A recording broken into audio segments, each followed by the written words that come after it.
Dan, you look skeptical. Well, what does Chris want? I think we all can sit here. Listen, Stephen Ross didn't write that statement. But what is it? I mean, they banged them $1.5 million. They took away a first-round draft pick, and he can't be there for 6 months this season. What else? We can all sit here and say that both things probably are true, that Brian Flores' statements were accurate, and the NFL came down hard on the Dolphins and Stephen Ross. I feel it's the first time that the NFL finally got the punishment right on the. For Chris, a first-round pick's a big deal now. I mean, we can't pretend. You're punishing the club, Dan Orlovsky. You're not punishing Stephen Ross. They fined Stephen Ross $1.5 million, and they told him to stay away from the team until mid-October. So for what a else do guy you that's want worth Stephen over Ross? $8 billion in a franchise that generated $375 million in 2020, that's not a huge penalty. And so my point is, when is there going to be accountability for the actions of Stephen Ross? That's the issue. What he did or what he was trying to do amounts to fraud. There's no other way to frame it. And so I'm with G on this one. I think this is a situation that could potentially rise to the level where you could talk about taking a guy's team away. That's how significant what Stephen Ross did in terms of undermining the integrity of the NFL. Well, that's what happened in 2019, and it's not right. Are you saying this in regards to the tampering, or are you saying this in regards to the incentivizing to the Brian Flores as a head coach to lose? I agree with the whole tanking thing, but Chris, like we see it across sports all the time.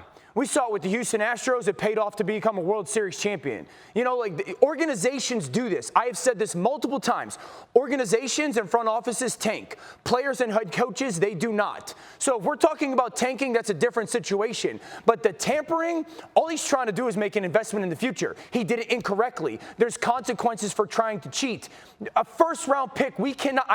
Chris, imagine the Bengals without Jamar Chase. That's a completely different organization. The Chargers without Justin, that's a completely different organization. He did something wrong. And we can't crush the NFL for every single time they levy a penalty, and it's not exactly the way we want it.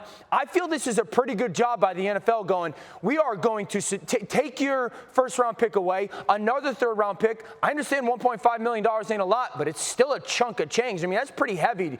And the reality of that organization publicly being, ridiculed, so to speak, because of it. Here's the thing.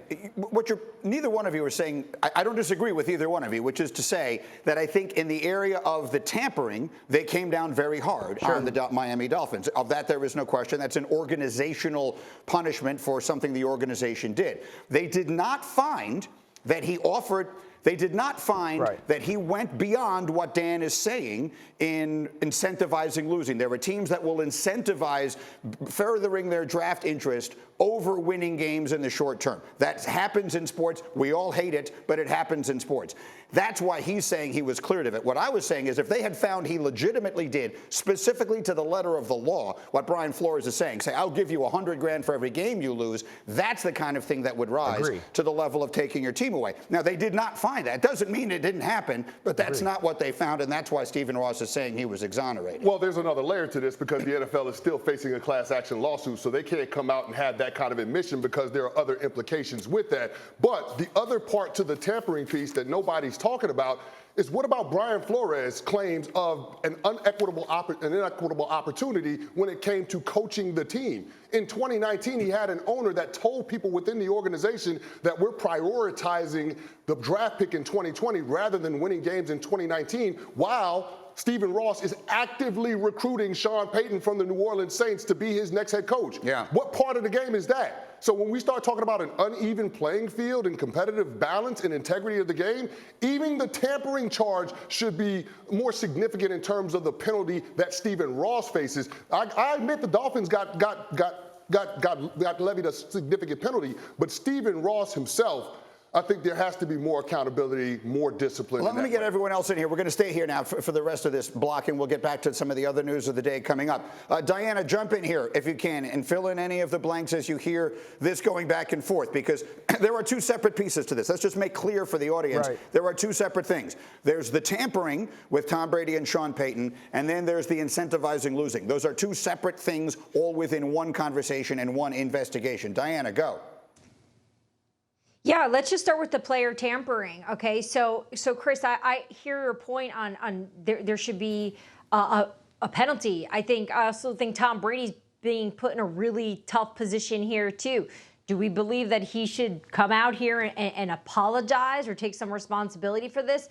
But the reality is, and not all fans know this, but there are conversations that are had between agents and organizations all the time about players. Does it fall underneath the label of tampering? It could. It could. This goes on all the time. So this is really the first time we're seeing a team get penalized for it. It's one of those rules where, it's like the yellow traffic light. You kind of wink, wink, and go through. It's like it kind of falls in that space a little bit. So to see this be a very loud statement from the league that they are not going to allow this, I think this is good. I'm with Dan. I think this is great on the league. Let me get Tannenbaum in here real quick before I have to go to a break. Go ahead, Mike.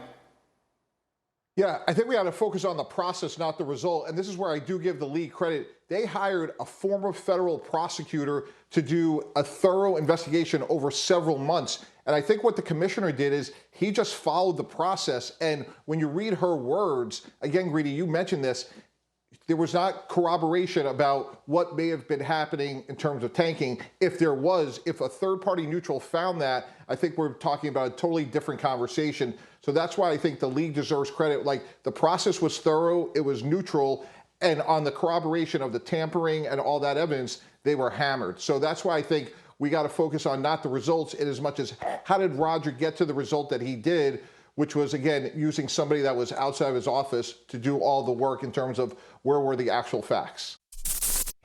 Thank you for watching ESPN on YouTube. For live streaming sports and premium content, subscribe to ESPN+.